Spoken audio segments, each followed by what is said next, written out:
Welcome to the Taking the Lead podcast, where we empower people to be unstoppable. I'm Christina Hepner with my co-hosts Leslie Hoskins and Timothy Cunio.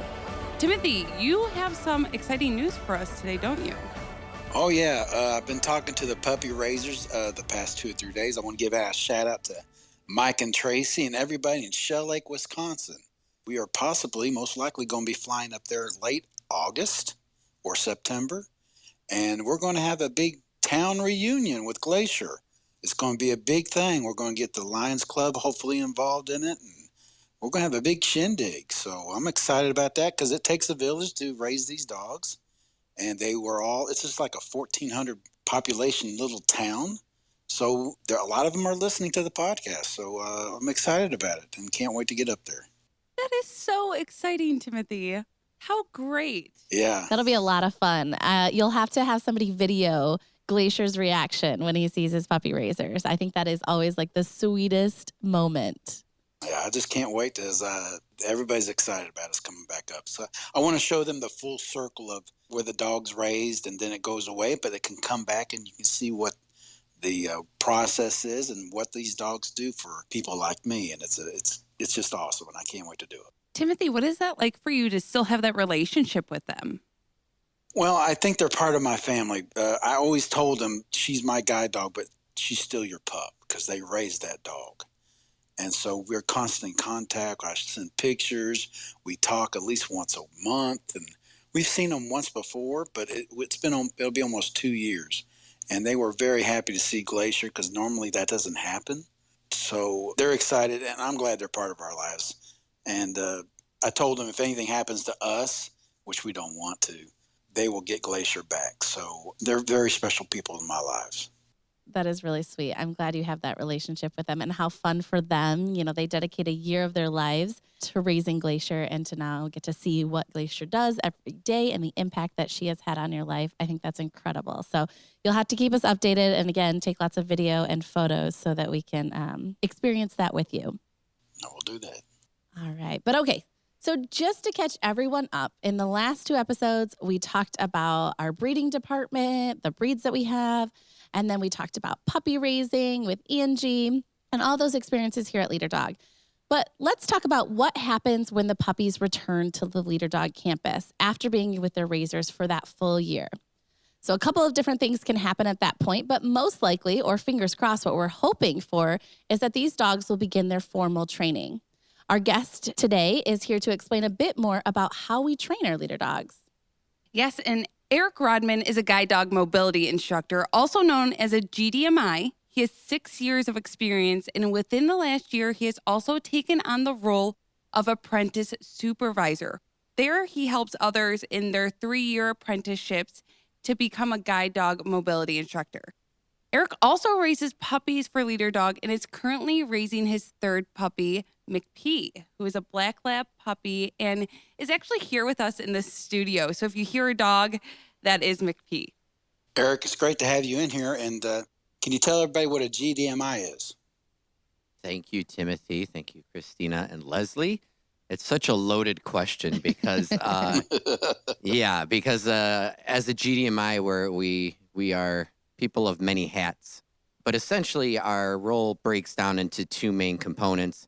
We spend most of the year training the guide dogs, applicants that come into Leader Dogs, so training the actual dogs to get them up to standard so that we can then match them with a client. And then the most important part of our job is then putting that dog in the hands of our client base and working directly with the clients and teaching them how to work with the dog to become a fully functioning team. Again, that is very simplified and watered down.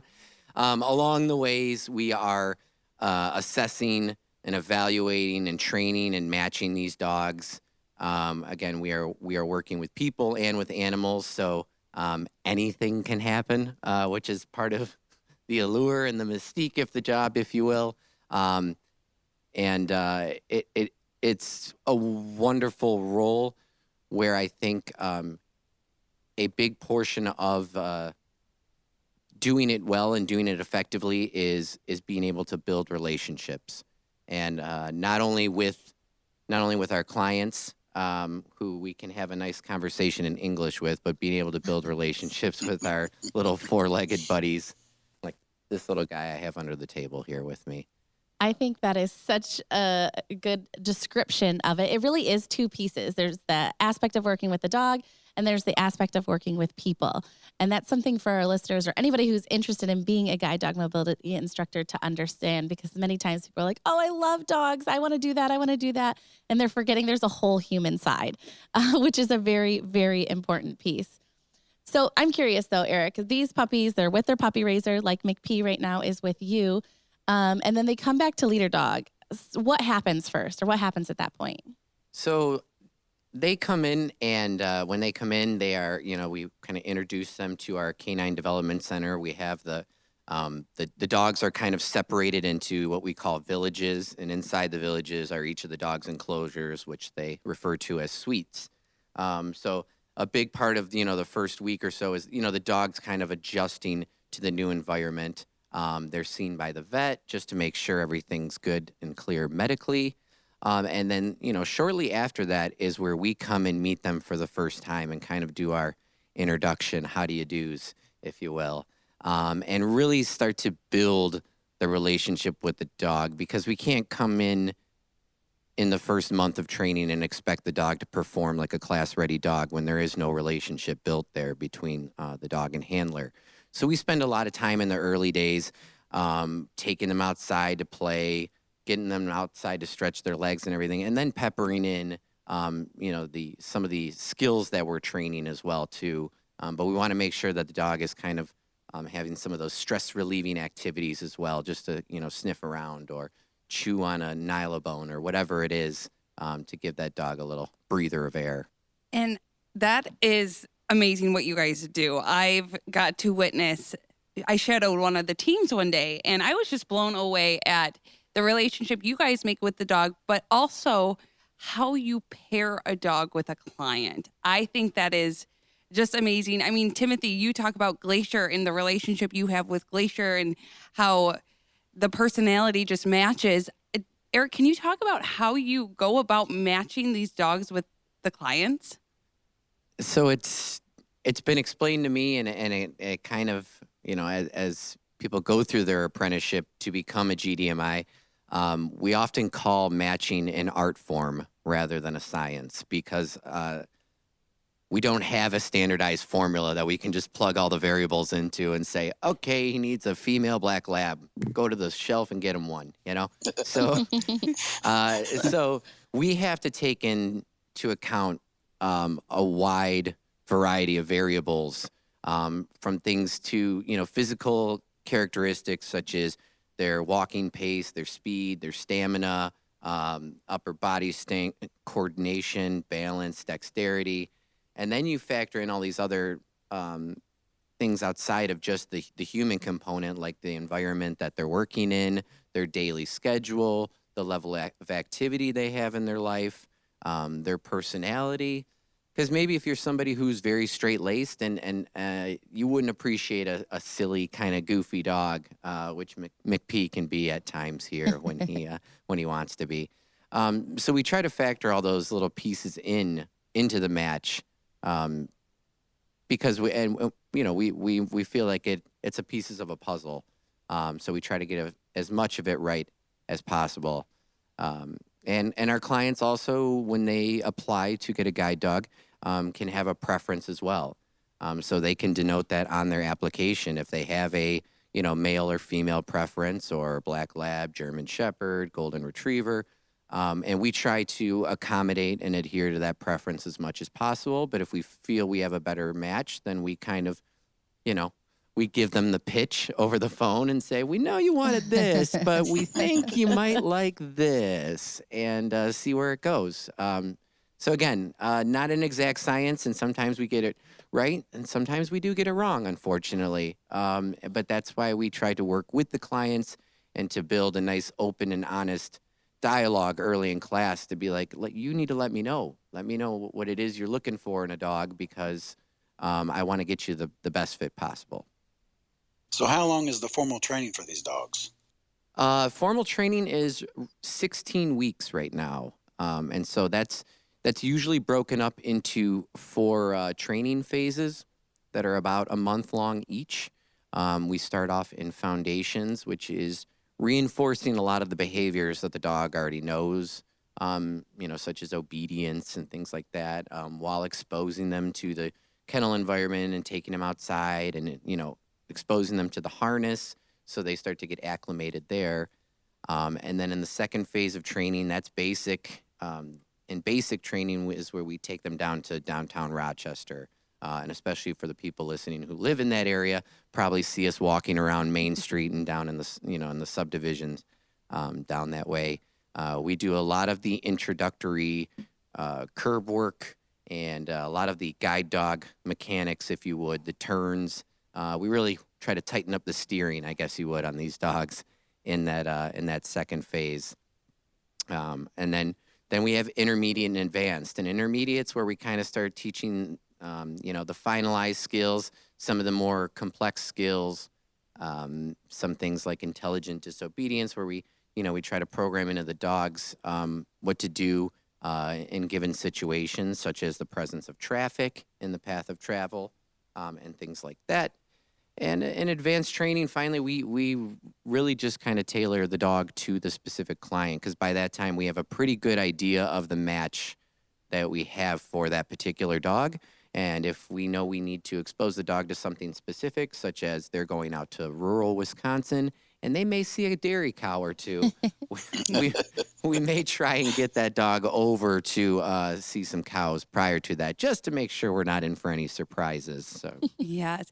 And these dogs go through formal training, and we know some of them don't all become guide dogs. They can get career change, which means they can go to another organization or become somebody's dog at home. So how do you guys decide when that happens and kind of that process? So dogs can be cut from the guide dog program for a variety of reasons. The one that's mostly out of our hands is for medical, and that's deemed by our veterinary staff.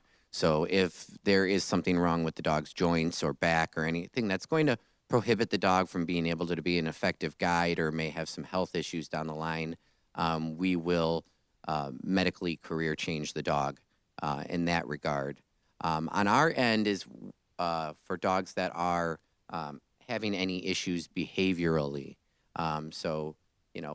We typically evaluate the dogs multiple times throughout the training cycle. And if they're not up to standard, they can be career changed, or if they are displaying any behaviors that would not be conducive to guide work, anything like aggression or lack of being able to focus out in public around people, or too distracted by small animals.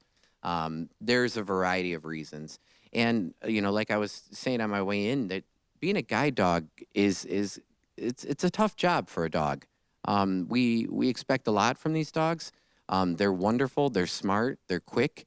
But to be an effective guide dog, a dog has to deny a lot of these innate dog-like behaviors. Don't smell that. Don't chase that. Don't, you know what I mean? Don't go say hi to that when they're in harness and on the clock. And not every dog is cut out to do that. And we need to, be honest with ourselves. So that all plays into that selection process that we're considering that. So we know, really, like you're saying, only the elite really do make it through all of this formal training and go on to work with someone who is blind or visually impaired. We talk a lot on this podcast about what the guide dogs don't do. So we're always saying, the guide dogs don't know how to read a traffic light or tell somebody when to cross.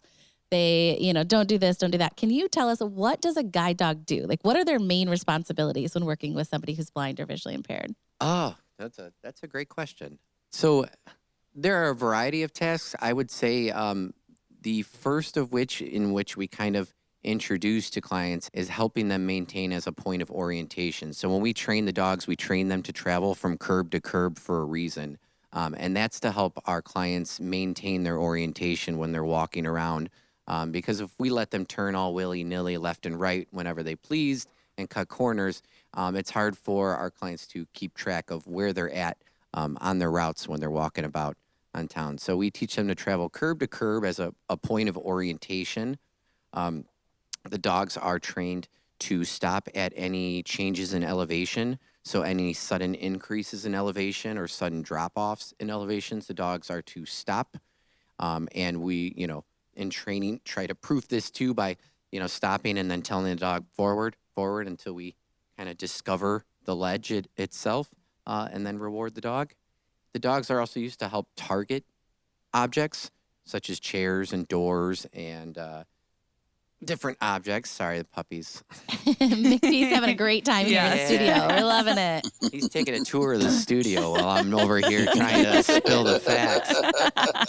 And then so the targeting is a big tool that we go over in class with our clients a lot as well too, because these dogs are, like I said, very smart. They're very quick to learn things. And once they become patterned, especially for some of our clients who go to work every day in the same environment and whatnot, them being able to teach the dog how to find their specific chair in an office full of dozens and dozens and dozens of chairs, or to take me to my desk, just blows people's mind when they see the dog's ability to be able to do that.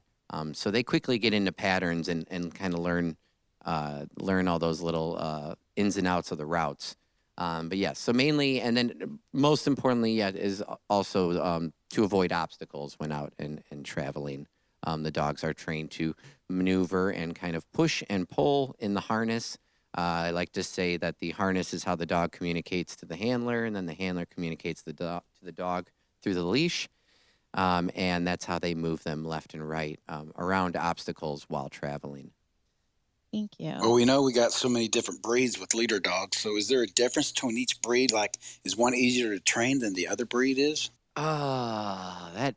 I love asking GDMIs this question. What's their favorite breed? What are they, preferences? Well, I mean, my favorite breed is not, and I mean it. He's sweating here, guys. All dogs have. Do you want my PC answer? All dogs have the capability to learn. There we go. All dogs have the capability to learn.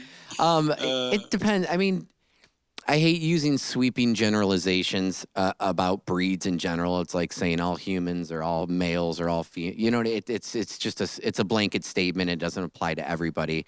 But from the observations I've seen, I appreciate labs. It's just a breed that's near and dear to my heart. They are they're smart, they're adaptable, they're resilient. They'll do anything for food, which makes them pretty easy to train. And I appreciate that. But some people love the personality of the golden retrievers, and I've seen that, and I've gotten the opportunity now to see some seasoned golden retrievers out there working with clients, and they're wonderful looking dogs out there. And then when I first started, my mentor at the time told me about, German Shepherds, and I had never worked with a Shepherd, and they said, well, that's the Cadillac of the guide dogs. And I was like, I don't know what you're talking about, but that sounds cool. But, I've heard from clients as well, too, who've had Shepherds in the past that, once it clicks and it gets there, that it's smooth sailing, almost like riding in a Buick or whatever. You got that air ride suspension. So I guess it's based on personal preference, but as a trainer, the one of the more challenging yet most rewarding parts of our job, especially in the early days, is finding that piece of information out, because that is crucial in building the relationship with that dog. Is we have to find out what makes you tick, just like a client. What motivates you? What gets you going? Why do you want this dog? What's the true reason? You know what I mean? You want to get out. I want to get back to work. All right. Well, you know what, Timothy? We're gonna get you out, get you working, get you back to work. So it's finding that sense of motivation so that you can speak the dog's language as you progress through the training cycle, and you know what motivates them and gets them going. So you're telling us there's no battle of the sexes between No. I've heard that question. People are like, the males, females, is one graduate? No difference. No difference. That's good. I That's do good. always love asking the GDMIs those questions, though, because everybody does have their own preference or feelings towards certain breeds or dogs. So it's always kind of fun to hear their answers. But I want to give everybody just an idea of the capacity or how big Leader Dog really is. So, and I'm going to say a lot of numbers here. Well, not a lot of numbers, but keep in mind, this is pre-COVID. So I don't know necessarily what our numbers are currently, but pre-COVID, when we were having normal class sizes, we would graduate around 200 guide dog teams annually. So that means we are matching 200 clients with their guide dog and getting them out into the world and to live a world of independence. Also, for our on-campus guide dog training, it is around 21 days long. And typically those class sizes were around 20 clients. So obviously with COVID, lots of things have changed for us, just as it has for everybody else. Our class sizes are much smaller right now, trying to keep everybody's health and safety in mind. But honestly, we do a lot at Leader Dog. It's crazy how many people's lives we really are impacting. And I'm curious, Eric, so when we're talking about these numbers, that's 200 guide dog teams. That's 200 dogs that are graduating and going on to be with somebody and help them be a little bit more independent. But how many dogs does a guide dog mobility start off with? A guide dog mobility instructor start off with? So when you're first coming in, you're starting off kind of with that string of dogs. And then how many of them really make it through to become that elite guide dog? Right. Yeah. So we can start from anywhere around 8, even close to 10. But I would say 8's more of the magic number for a trainer to start with, which is what is called your string of dogs. So you'll typically start somewhere in that ballpark, give or take a few dogs. And I would say by the end of the cycle, maybe half those make it. If you're doing okay, maybe only a couple. I mean, it depends. Again, I've had cycles before where I had, close to 10 dogs and took 7 dogs to class. I'm not taking credit for that and saying I did anything fantastic. I don't know. I just think I got lucky. But then I've had cycles where I've had started with the same number of dogs and only, 2 of them made it all the way through and stuff. So, all those factors we talked about earlier, like the medical, behavioral, sometimes, life just kind of happens and it just kind of is the luck of the draw. Yeah. So.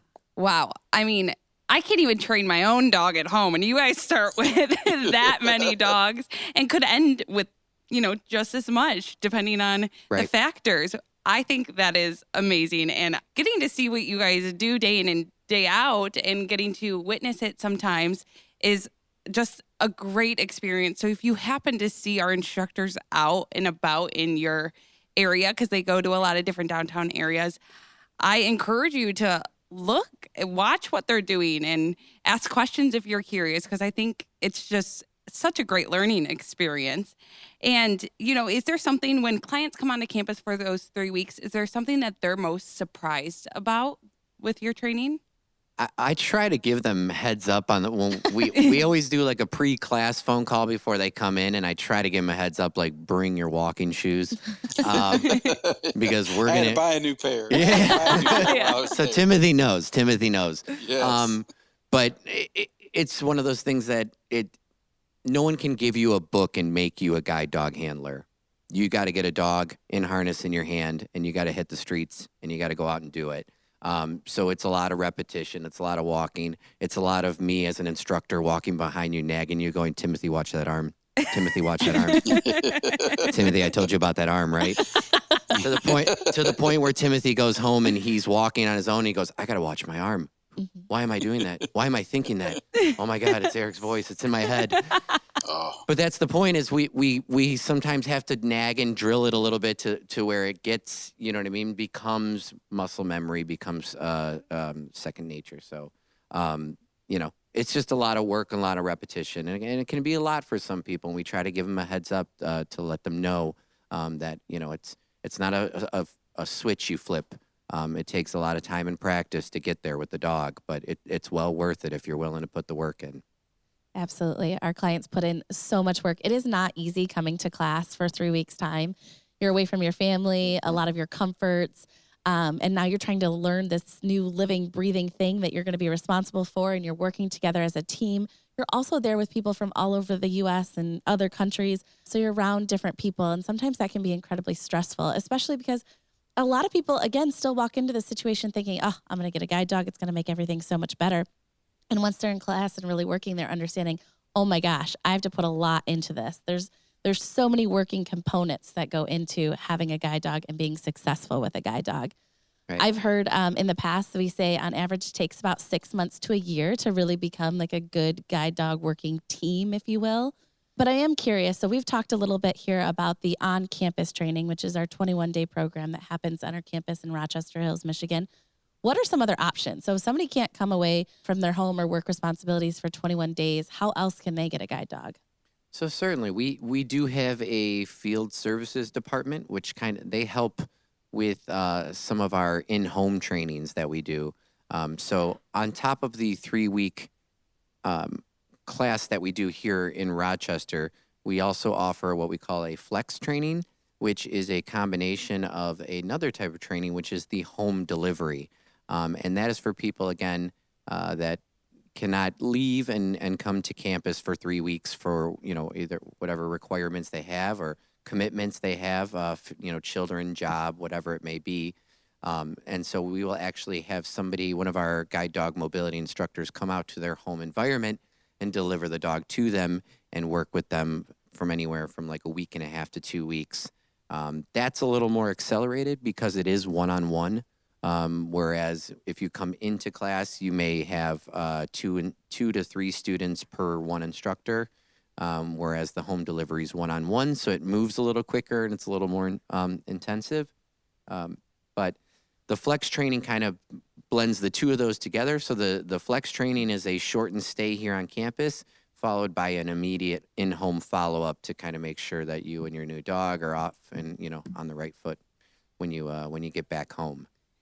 So there's a lot of different options, and I'm sure there are some people out there who are going, wow, this has got to cost an arm and a leg. Let's talk about that portion of it. We provide these services free to our clients, which is such an amazing thing because we do it all donor-based as well. So knowing that you can come to campus for free, we fly you in, we provide you those resident services, you get fed. We don't just bring you here and say, fend for yourself for food or anything like that. Everything is free. And that's a huge thanks to our donors, the Lions Clubs, big donors of ours, corporate partners, private donors, single donors. I mean, we couldn't do this without any of them. And Eric, what does that mean to you to be able to provide this service to our clients for free? It means a lot. The beauty of my job is I get to be there firsthand and interact with clients face to face and to hear the gratitude in their voices when they're thanking the kitchen staff and everything, for feeding them 3 meals a day, and, the residents people for making sure that they had toiletries and whatnot, and, doing some grocery shopping for them on the weekend to get some odds and ends. But to hear that and be able to be part of an organization that provides that, it is something wonderful, because I think it goes above and beyond to provide a service. And not only are we giving you the training and all the components that go in with the guide dog training, but trying to make you feel comfortable and at home as much as we can. I mean, we know we can't replicate home, but we can try and make it as comfortable of a stay while you're there on campus. So. Eric, what's your favorite part about your job? Oh, man, the favorite part of the job. So currently, my role at Leader Dog is, so to become a guide dog mobility instructor, you have to go through a 3-year paid internship where you are essentially doing coursework and all kinds of other activities on top of the tasks of the job. So training dogs and teaching clients. And so I get the liberty of being able to work with people who are still in their apprenticeship and kind of guide them. And I will say my favorite moment, and this goes for dogs and for people, is when I get to watch somebody else get the aha moment. When I see the light bulb click on after I've either explained something or I've demonstrated something or I've walked them through it and then had them try it in real time, to see somebody getting it, even if it's not perfect or pretty, but when you see it click in somebody's brain, I don't know how to. I wish I could. No, that's good. The Verbalize aha that moment. clear. I Yes. think that gets it, Yes, right? When it's starting exactly. to work, everybody's getting it together. Yes. Yes. And Timothy, did you have one of those moments at Leader Dog? Well, like I said in previous podcasts, I had a lot of doubts at first when I got there. And it took about a week, and then eventually it just, okay, this is all right. Everything's working out great. So all my questions and my doubts just went away, and then I could relax more. Right. And that was fantastic. And so I was listening more to Meredith, and I guess she appreciated that too. But I'm sure she did. I'm sure she did. So it was just when you got it, and then it just went a little bit smoother after that, and it was great when we got to that point. Yeah. And just a reminder, worldwide, there are 285 million people who are visually impaired.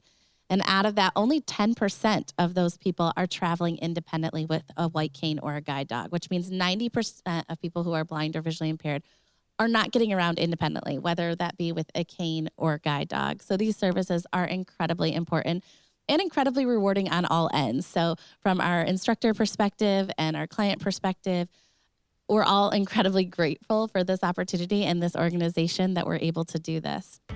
So thank you so much, Eric, for being here with us today. We really appreciate it. And thank you, everyone, for joining us. We really appreciate you taking the time to listen to the Taking the Lead podcast. I'm your host, Leslie Hoskins, with hosts Timothy Cuneo and Christina Hepner. We hope you enjoyed today's episode. Please join us next time as we continue to share stories and educate about the world of blindness. Yes, and if you like today's podcast, make sure to hit subscribe and check us out wherever podcasts stream.